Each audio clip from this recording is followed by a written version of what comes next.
Yo, good morning po mga sir, ma'am. Yan. Ngayon po is September 8, 2024. Nandito tayo ngayon sa office. Sa namin yan ang Home Realty. Pasok ko lang po yung mga kulang na requirements ng aking client sa Pasinaya Homes. Yan.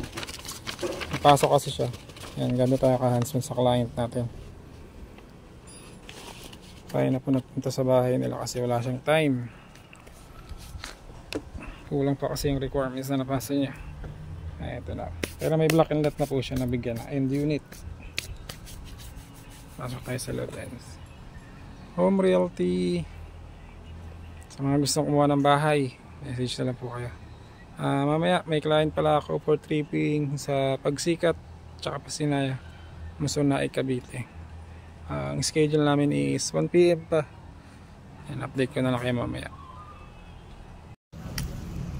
Yo, good morning po. Ayan, kasama ko na ngayon sila client. Nandito kami sa Timalan, sa model house ni Pagsikat.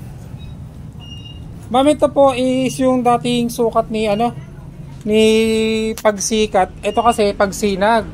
Ang sukat niya po dati is lot area 36, pati sa floor 36 din. Ngayon po dun sa bago, ang lot area niya 36 pa din. Pero ang floor area niya na 44 na, mas malaki na po siya. Apo. Kaya may, ay, nakalak.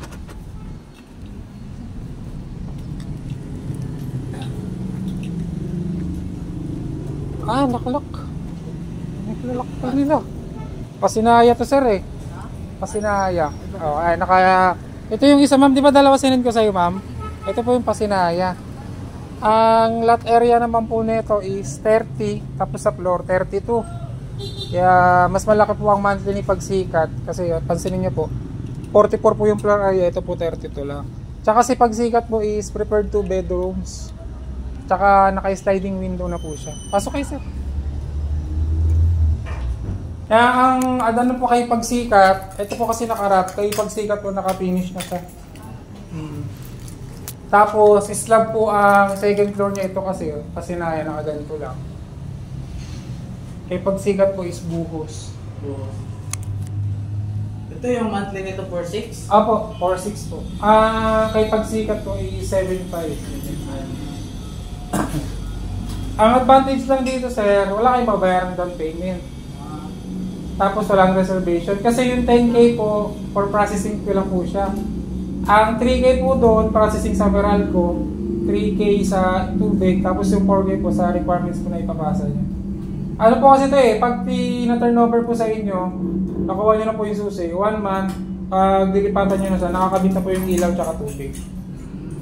Kapag nilipatan na lang ng gamit. Ito po yung sa service area. Malaki-laki pa po siya. Hanggang dito po yan. Hanggang dyan lang. Dito sir. Sagad po yan dito. Yan. Yan yung ano na yan. Sagad po siya. Kaya kung gusto niyo pong ilipat yung pinakalababo, pwede po siyang malipat sa labas. Para mas malaki po yung pinaka living area niya. Pwede po ilipat yung ganyan CR? Opo sir, pwede po. Kaya nga lang sir, kayo na po ang gagastos nun. Sariling gastos nyo na po siya. Kung marunong naman po kayong gumawa, mas makakalis po kayo. Ito kasi yung iba, nililipat po nila sa labas para medyo malaki po itong pinaka-living area. Ang pinakaiba ng loob ng Pagsikat? Mas malaki po kasi ang floor area natin sir kay Pagsikat. 44 po yan, ito po is 32 lang square meter. Tapos ang pinaka-second floor niya po is nakabuhos. Ito lang sir, yan, yung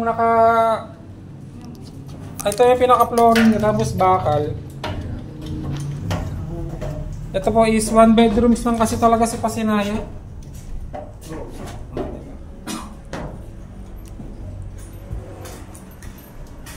One bedrooms lang po siya. Ito po kasi yung unang-unang project po rito ni Pasinaya. Hindi na ito pwede sa kaligtasan. Hindi na. Yung bago kasi sir natin, meron siyang ano bang tawag doon? Meron siyang solar. Pero naka-contract lang po siya. Hindi naman siya lifetime. Ano po siya, naka-tie up kay developer. Yung solar din. Naka-contract lang po siya. Pag tapos na po yung kontrata ng solar, yan, kung gusto niyo pong pataasan, pwede na po siyang pataasan. So, ano na naman ang pinagkaiba, di ba? Yung flooring lang, ay yung Opo. yung laki lang. Pero din, yung Yun, good afternoon po mga ma'am sir. Ito po yung location ni Pasinaya, Pagsikat at Pagsibol, Muson. Umalis na po yung client ko. Hindi ko na nabidyohan kasi may lakad pa daw sila. Bali, tutot ko na lang sila para sa mga kailangang requirements. Nagustuhan naman po nila yung pinaka-location. Hindi ko lang po sure kung Pagsikat or Pasinaya ang papareserve nila.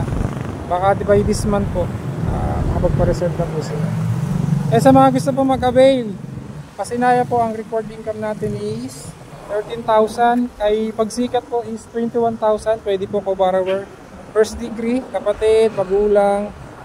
Tapos sa Pagsibol po, pwede rin po co-borrower. Record income 32,000. Pwede pong asawa, dapat po married. Tapos yung mga first degree, kapatid, tsaka magulang, pwede po. Ito po is 100 lang po going to Manila.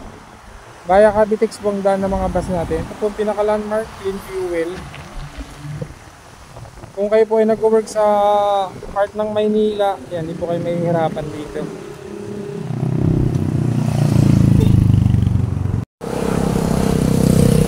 So, maraming salamat po. Sa mga gusto pong mag-avail, message na lang po kayo sa akin. Lalagay ko na lang po yung contact number ko sa description. Like, follow, and share na lang din po namin YouTube channel.